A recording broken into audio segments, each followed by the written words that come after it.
Vous êtes dans le 13-14 et on passe à l'interview du jour. Oui, nous recevons par téléphone Jean-Christophe Picard, président de l'association Anticorps. Bonjour. Bonjour.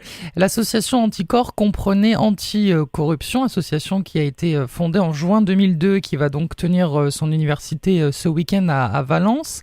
Est-ce que vous pouvez tout d'abord nous rappeler quels sont les objectifs de cette association Anticorps ? Écoutez, Anticorps a été créé le lendemain du 21 avril 2002 pour réhabiliter la politique, pour réhabiliter la démocratie représentative en luttant contre la corruption et en faisant la promotion des pratiques vertueuses. Comment est-ce qu'elle procède pour mener ces actions ?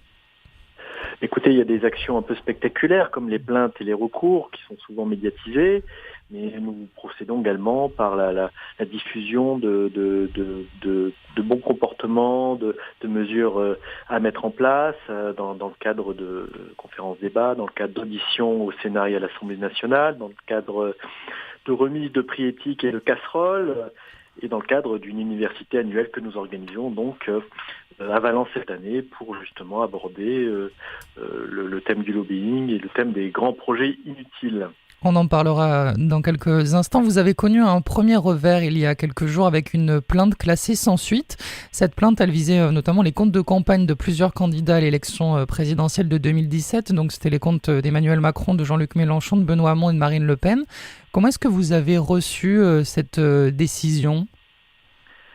On est un peu déçus. Enfin, ceci étant dit, notre plainte est effectivement classée sans suite, mais techniquement, il y a deux autres enquêtes qui ont été ouvertes, une qui vise le compte de M. Mélenchon et une qui vise le compte de M. Macron. Donc la plainte a été classée parce qu'il y avait une enquête qui a été ouverte un peu avant notre plainte et ensuite une enquête qui a été ouverte un peu après. Et pour le reste des faits, le procureur a estimé que ça devait être classé, mais donc il y aura quand même, encore une fois, j'insiste, deux enquêtes visant une partie des faits qu'on avait dénoncés. Ensuite, voilà, on est forcément un peu déçus parce que le procureur, en fait, s'est basé sur l'analyse de la commission de contrôle des comptes de campagne. Et justement, nous critiquons cette autorité indépendante parce que nous estimons qu'elle n'a pas les moyens de fonctionner, qu'elle n'est peut-être pas complètement d'ailleurs indépendante. Lorsqu'on voit que le président de cette autorité a été augmenté peu après la validation des comptes, ça suscite des questions. Donc voilà, nous critiquons, nous, le fonctionnement, les moyens, les pouvoirs de la Commission nationale de contrôle des comptes de campagne. Donc on était un peu déçus, forcément, que le procureur, lui, se base sur l'analyse de cette autorité administrative pour rendre sa décision.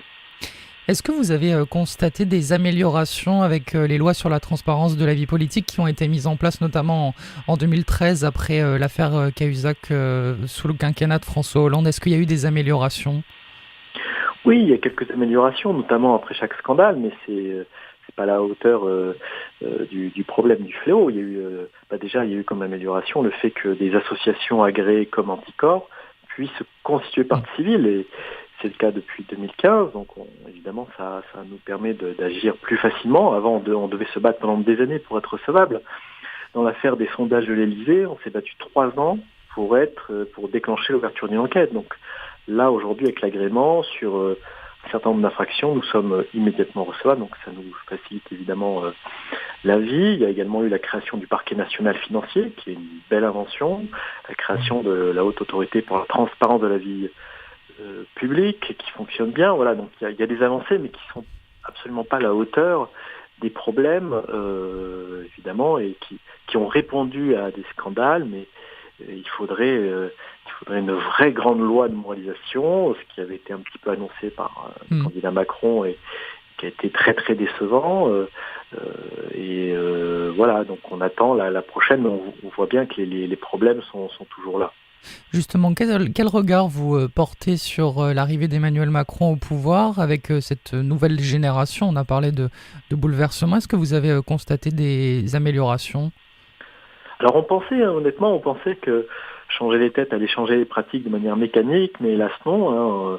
Très clairement, les anciennes pratiques continuent, perdurent, et les nouveaux font à peu près comme les anciens. Regardez par exemple tous ces ministres qui envisagent d'être candidats au municipal. Vous voyez, on est encore dans le cumul des mandats, dans la quête permanente d'un nouveau mandat alors qu'on exerce des responsabilités importantes. Voilà, on est sur des vieux schémas qu'on a déjà rencontrés et qui ont tué l'efficacité politique. On a des élus aujourd'hui qui sont tout le temps à la quête, en quête d'un deuxième mandat ou d'autres mandats.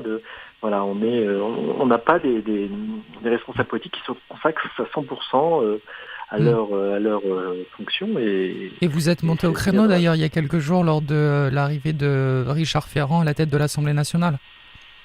Là, c'est vraiment un très très mauvais signe parce que M. Ferrand, aujourd'hui on a déposé plainte avec constitution de partie civile avec lui, donc il est visé par une instruction judiciaire dans l'affaire des mutuelles de Metz. Mais M. Ferrand, très clairement, il n'y a pas de contestation sur le fait que sa compagne s'est enrichie grâce à lui. Même si à l'issue du procès on devait nous dire que tout était légal, ce qu'on ne pense pas, mais enfin même si c'était le cas, il y a quand même aujourd'hui des agissements qui posent problème, et le fait de promouvoir quelqu'un qui a utilisé ses fonctions pour enrichir sa compagne, ce qui encore une fois aujourd'hui n'est pas contesté, y compris par M. Ferrand. Lui, M. Ferrand, il dit que c'est normal et légal et moral. Bon, voilà. Après, il y a un débat sur la moralité et la légalité de la chose, mais le fait de profiter de ses fonctions pour enrichir sa compagne, quand même d'un demi-million, sur des sommes importantes, c'est extrêmement choquant, et il nous semble qu'il y avait peut-être d'autres personnes à promouvoir et à mettre en avant que M. Ferrand. En tout cas, c'est vrai que ça ne va pas vers la volonté. C'est un petit peu contradictoire avec cette volonté de moraliser la vie politique. Jean-Christophe Picard, la France fête demain les 60 ans de la Ve République. Selon vous, quelle place occupe ou doit occuper l'association Anticorps dans la démocratie aujourd'hui ? Mais nous, on devrait pas avoir de place du tout. Les autorités compétentes devraient fonctionner normalement sans nous. On devrait avoir des préfets qui contrôlent la légalité des actes, qui exercent le contrôle budgétaire. On devrait avoir des procureurs de la République qui ouvrent des enquêtes. On devrait avoir une Cour des comptes et des chambres régionales des comptes qui rendent des rapports et qui déclenchent derrière ça les enquêtes adéquates. Voilà, nous, on met aujourd'hui de l'huile dans les rouages, on stimule parfois les autorités compétentes, voire même on provoque des enquêtes, mais quelque part, normalement, si les choses fonctionnaient bien, on ne devrait pas avoir besoin d'anticorps. Notre existence et notre rôle est une anomalie. Il y a aujourd'hui des institutions, des administrations qui sont chargées du contrôle.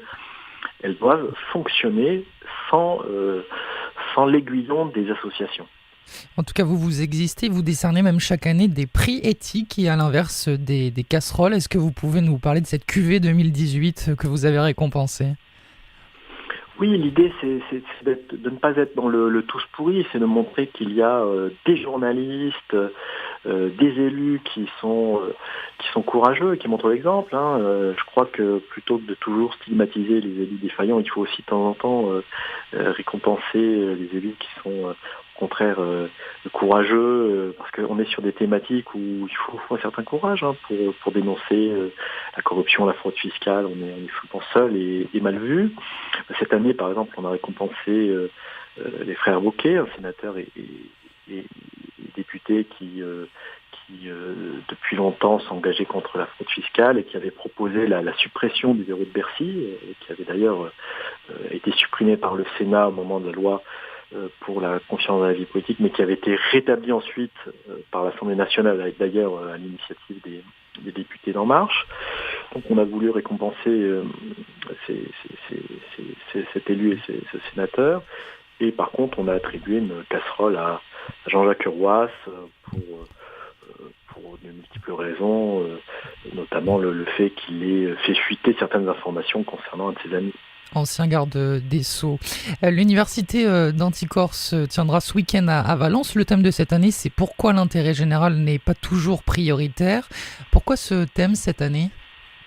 C'est une vraie question, je crois que tout le monde se pose, c'est comment est-ce qu'à un moment donné, on prend des décisions déraisonnables qui vont coûter des fortunes et on s'aperçoit que ça sert à rien, qu'il faut arrêter, qu'il faut faire autrement et ça s'arrête jamais. À la limite, on peut ce qui serait un fonctionnement normal, c'est on peut se tromper, c'est humain, mais on devrait, la fois d'après, faire plus attention, s'entourer de plus de précautions, améliorer les méthodes de décision, de concertation. Mais on voit que c'est ça chaque année, à tous les niveaux, au niveau national, au niveau régional, au niveau local, on prend des décisions absurdes et c'est le contribuable qui paye. Et on ne comprend pas très bien comment on a pris ces décisions et personne ne rendait compte, personne n'est responsable, personne ne va en prison alors que des sommes colossales sont englouties.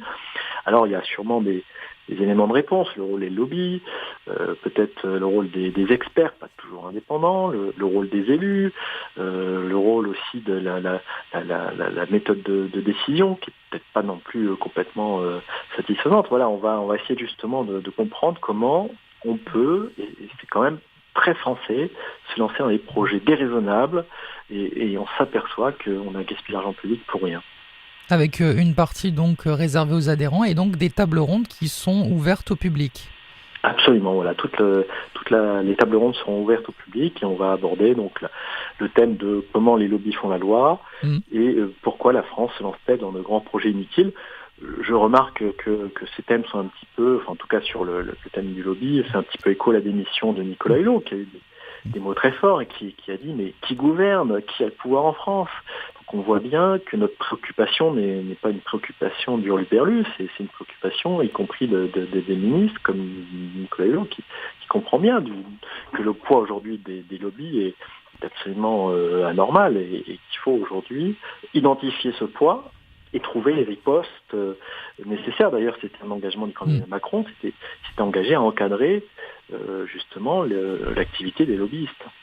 Toutes ces questions et d'autres, c'est ce week-end au Parc des Expositions, 16 avenue Georges Clemenceau à Valence. Il y a aussi un collectif local que vous pouvez contacter à Valence, c'est gl26@anticorps.org. Merci beaucoup Jean-Christophe Picard, président de l'association Anticorps, d'avoir répondu à nos questions. Merci à vous.